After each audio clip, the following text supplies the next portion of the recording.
They're still 14-1. So this is still, after the PSG game, this is still the odds. There's no way in the world you would bet Real Madrid ahead of Atleti, for example, at the moment. No. Not even at the moment. No. Like any time this season, they are that bad. Not at all. Unless something major that nobody anticipates happens in January, I think that's an awful bet to have Real Madrid, even at 14-1. You look at this squad, and there's nothing about it that says that they're going to repeat in the Champions League. As good as Zinedine Zidane was first time around, I think it's a different ask of him this time with this Real Madrid side. And I'm with Craig here. As much as Zidane is saying that he wanted Pogba and maybe upset about not getting that player, the one thing we've said about Paul Pogba since his arrival at Manchester United is he makes good teams better, but he's not transformative on his own. He does not come into Manchester United or Real Madrid and give them the lift that Zinedine Zidane quite clearly thinks he would have done. So I think he made a mistake in not somehow finding leadership in this squad, because we've been saying this about too many teams. No real personalities, no real leaders. The real talents in the squad, one you were desperate to sell in the summer. The other, he's just come in, first meaningful game, fresh off of injury. Whether Eden Hazard turns into the leader that Zidane wants, maybe. I just don't see it happening. Eden Hazard's supposed to be a little bit unfit at the moment, okay? And Gareth Bale played on the other side. If Eden Hazard's a little bit under the weather in terms of match fitness, and you're away from home, and you're struggling for resources, and you can see the game's going against you, why wouldn't you just say, right, I tell you what, you drop back in here, save your energy, because we know you can't really give us a good 90 minutes. You do the same, Gareth Bale, and we just sit in here. We've got three midfielders who are not the most mobile, but that means we've got five in here. We tuck in a little bit narrow, we've got a good base, and at least we've got a little bit of pace to hit on the break. I mean, correct me if I'm wrong, but that seemed to be the sensible thing to do if you're struggling and you've got a player who's not quite 100%, rather than just saying, well, I'll tell you what, you stay up there and try and stop the fullback, you stay up there and try and stop the fullback, and you're getting absolutely overrun in midfield. There was just no thought went into it from players or manager. And by the way, just speaking about the goalkeeper and Courtois and his struggles, it was Zidane's decision to let Navas go. I am sure, just judging by what you've heard Navas say, that he would have been happy to stay there and fight for his spot.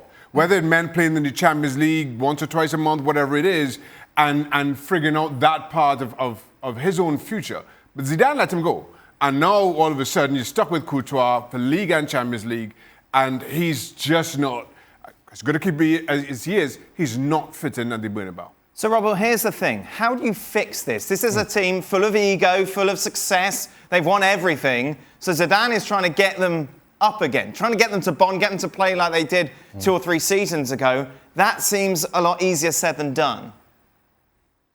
Well, first of all, and Craig's absolutely right, they can't go and press the ball. They haven't got the energy to go and press the ball, so they have to be compact, and then they have to try and play on the counter-attack and use the pace of Gareth Bale when they do win the ball back, use the runs of Benzema. Then they've got the ability maybe just to keep it when they go forward, then come back out and try and keep it, switch the play, get Hazard 1v1 situations. But they've got to first of all, as Maris said, you have to work hard. Doesn't matter how good a player you are, you have to work at both sides of the game. When Barcelona were the best side in Europe, it wasn't about just their passing, it was about they won the ball back so quickly. And when Real Madrid were playing so well, Casemiro and Modric were winning the ball back quickly. Toni Kroos was able to be a passenger a little bit defensively because the other two were winning the ball back so quickly, and they knew what they were doing in the front areas to try and press the ball. That's not happening now, and he's got to get every aspect of the game right, and starting off with the defensive side of the game, from the front to the midfield and the back players.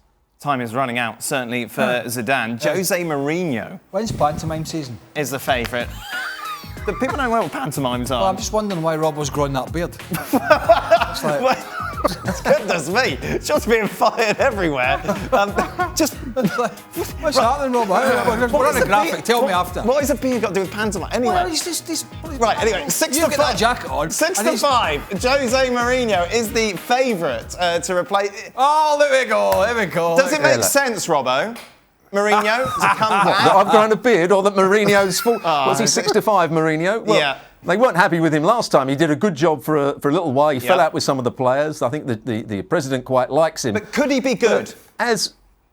I don't think he can. I think he's had his day at one of the top clubs. I think he's got to try and reinvent himself because he was too stale at Manchester United. He still played the same way as he did at Chelsea maybe 10 years ago when his tactics worked. He's got to evolve, and I don't think he's prepared to do that. He didn't seem to do that at Manchester United.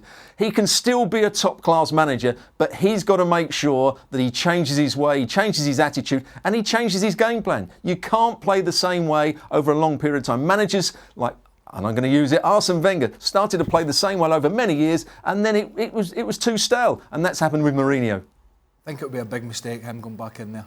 I really do, because I think he'd have the same scenario as Manchester United. And I said that yesterday, in the fact that he's going to have to make changes. That's going to take time, and there's going to be bad results in the meantime. That's going to pile pressure on him.